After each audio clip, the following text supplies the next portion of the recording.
গত বছর রমজানের মধ্যে এই মিষ্টি কুমড়াটা কিনে আনা হয়েছিল। 1 বছর পরে মিষ্টি কুমড়াটা কাটাকাটি করতেছি।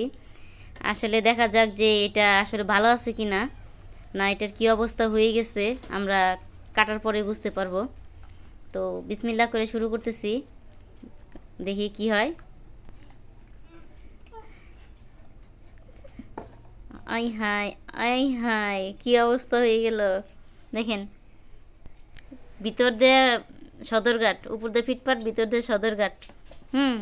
কোনোভাবে বোঝার উপায় নাই যে এটা ভিতরে নষ্ট হয়ে গেছে। এত সুন্দর করে আসছিল এটা, তো 1 বছর পরে এটার এই অবস্থা। ভিতরে পুরাই নষ্ট হয়ে গেছে, এটার খাওয়ার উপযোগী না। তো এত বড় মিষ্টি কুমড়াটা এত সুন্দর দেখা যাচ্ছে, একবার লাল হয়ে আছে, কিন্তু উপরেও ভালো আছে, ভিতরে একবার পুরোপুরি নষ্ট হয়ে গেছে। এটা আর খাওয়া যাবে না।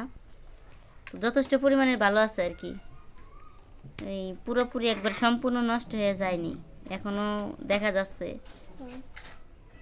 এখনো কেটে কেটে কুটু কুটু করে খাওয়া যাবে।